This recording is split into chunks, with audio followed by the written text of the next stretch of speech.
Vanakkam.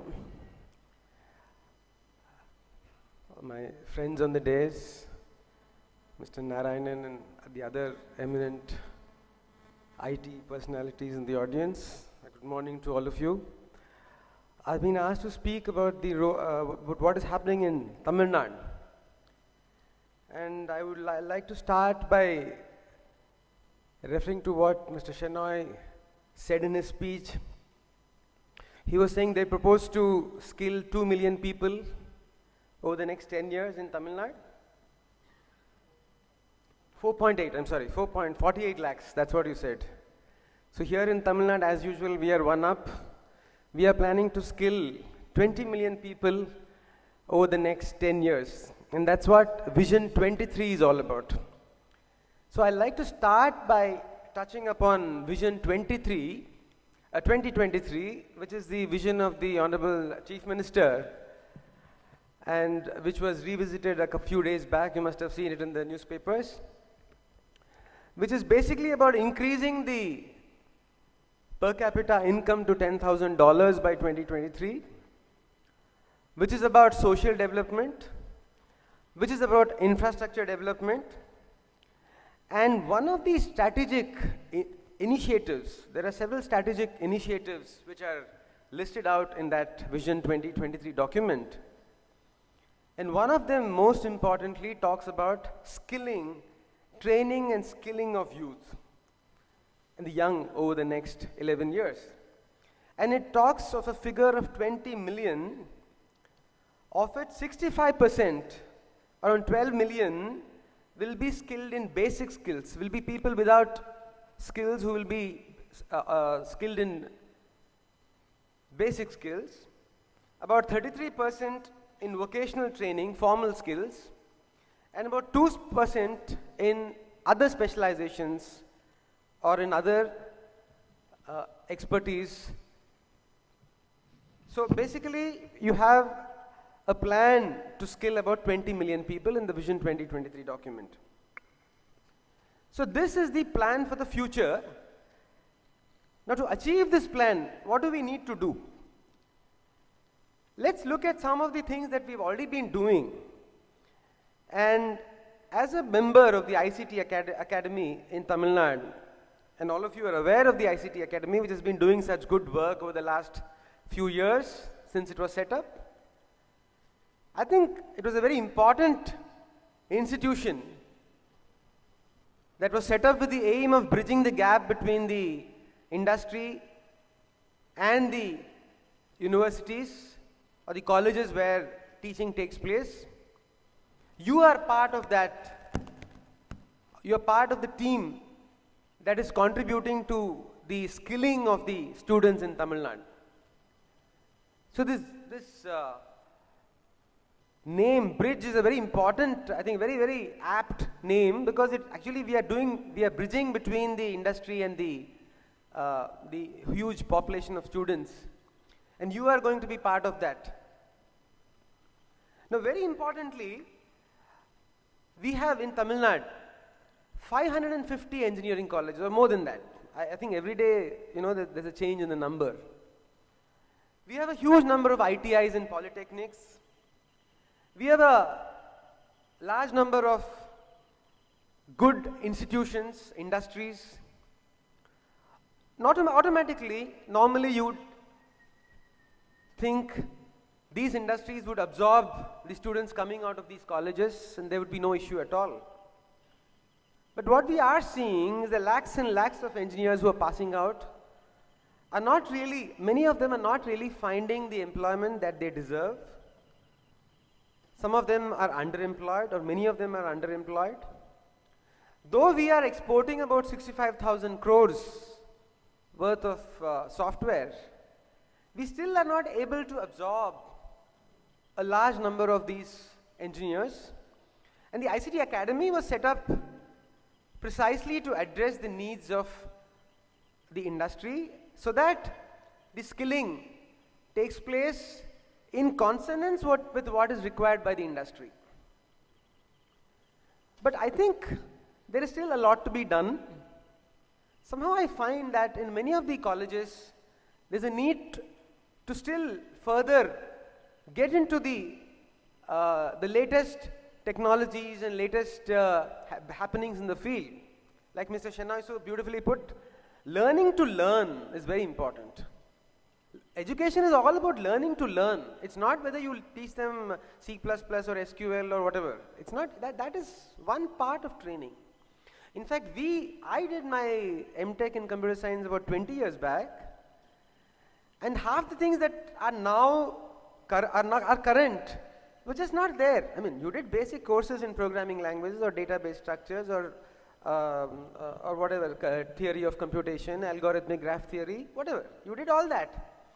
But it gave you a grounding. So yesterday someone was talking to me about virtualization. It gave you the grounding to be able to understand the concept and build upon it. Because there's so much of specialization that's happening that it's possible that all of you can't know everything. So there is a need to specialize. So the ICT Academy is one such institution which is doing this bridging, this topping of knowledge. And I hope it is useful to all of you.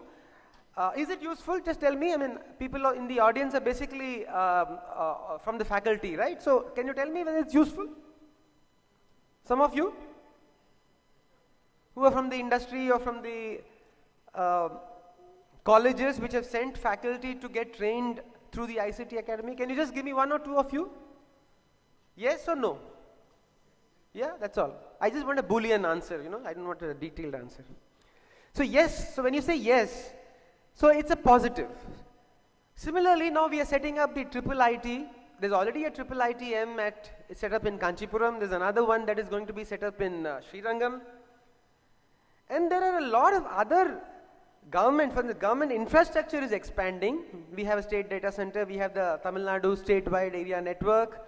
We have the common service centers about which you would have seen some news this morning, which are going to be large in number. Every panchayat is going to have a common service center which will be delivering e-services to every single village at the village itself, and which can be accessed by the citizen next door. Similarly, we are distributing millions of laptops. Already we have distributed a couple of millions of laptops.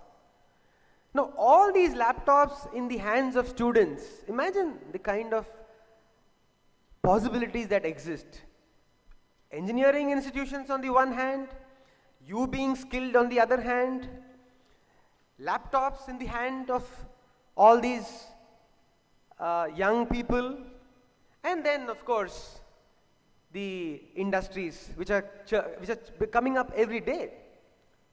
So what is your role in this milieu? Your role is to ensure, like again, if you see the theme of this conference is excellence. So excellence is pursued only by keeping up to date. The half-life keeps coming down. So if you do that, if you have your grounding in excellence, you can ensure that your students learn to learn and your students are able to keep up to date. If they don't do that, in this industry you will not survive. That much I can tell you. This industry needs you to be up to date every day. If you're not up to date, you're out. You cannot tell someone that, I don't even know whether some of you have heard of COBOL and Fortran. Have you heard? You have maybe, I mean, maybe it's still current, but I tell you, when I joined TCS, of course I didn't survive there for too long. One of the reasons I didn't survive there for too long was they made you do these coding sheets up to 2 o'clock in the night. You know, those 100 column or 100 matrix, whatever you call them, 100 by 100. Where you had to sit and code COBOL, and in every cell you had to write it out. That was part of the training. And I said, I can't be doing this. I mean, it's going to be killing. Now you have so many other tools, and you don't have to do that, I think, any longer. Do you? I'm not sure. So you have so many more tools to enable you, to help you. But these tools will help you only if you are on top of them, and that will happen only if you keep skilling yourself. So on the one side you have the skilling mission, but that is not, it's just not one-off. You have to, it's a daily process. You need to keep abreast of what is happening around you. Therefore, it is very important that the faculty aims towards excellence. A lot of colleges, I find, think that they get a few people who have some basic skills and then I think that's the end of the matter. No. Like he said, Mr. Nataraj said so beautifully, that in Harvard, it is the research, it is the pursuit towards excellence. And what is the pursuit towards excellence? It's basically you have to also develop yourself continuously by looking at what areas you are deficient in, what are the areas in which there is a lot of change happening. And of course, the 4 areas that we saw in Connect 2013, if some of you might have attended that. Can you remember what was the acronym that is being used? Some of you might have attended that. So the acronym that was used then is what? The 4 areas which are now sunrise areas. What are they? Anyone? SMAC.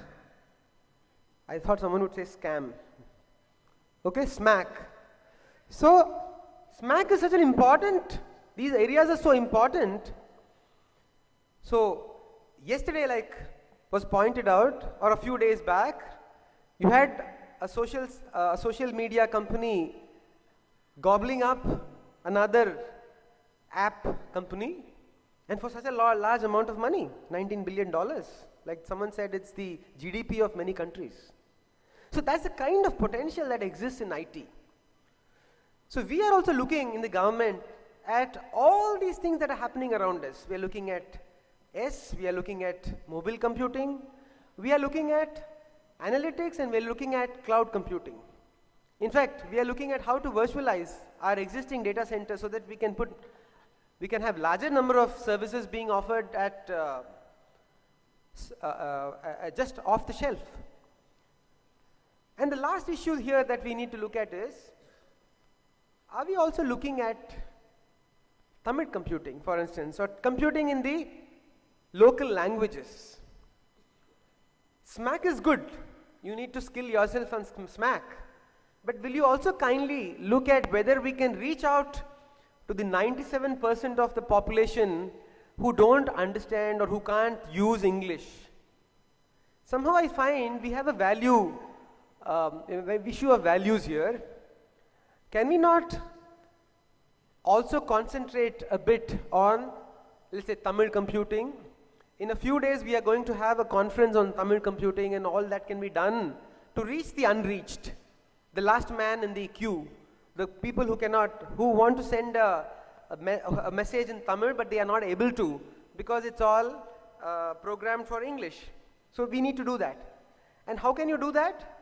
Unless you ensure that every single instrument has certain standards built into it, say Nokia or Motorola or iPhone or whatever else, Samsung, all of them follow common standards some standards for local language computing, especially mobile computing. And that's an area where we have huge possibilities because everyone has a mobile phone now. And that, if you can throw it open, I see huge possibilities of skilling people in this area of local computing. And then lastly, I would like to finish by saying that you may all be in the IT industry, you may all be in one of the most exciting places to be in the 21st century, but we still need to ground ourselves in values. I don't know what is happening, but recent trends in the media seem to suggest that there are a lot of things happening in the IT industry in which values are not given the kind of importance that they need to be given. Tradition, heritage, values. It's important that we globalize. It's important that we know how to speak English with a foreign twang. It's important that we know how to cater to the needs of our customers in the West. But we also need to tell them that being Indian, being Tamil or whatever is also done. Okay, so I will leave you at that point, and I hope we'll have, when we have a question and answer session, we'll we'll touch on some more of these issues. Thank you so much.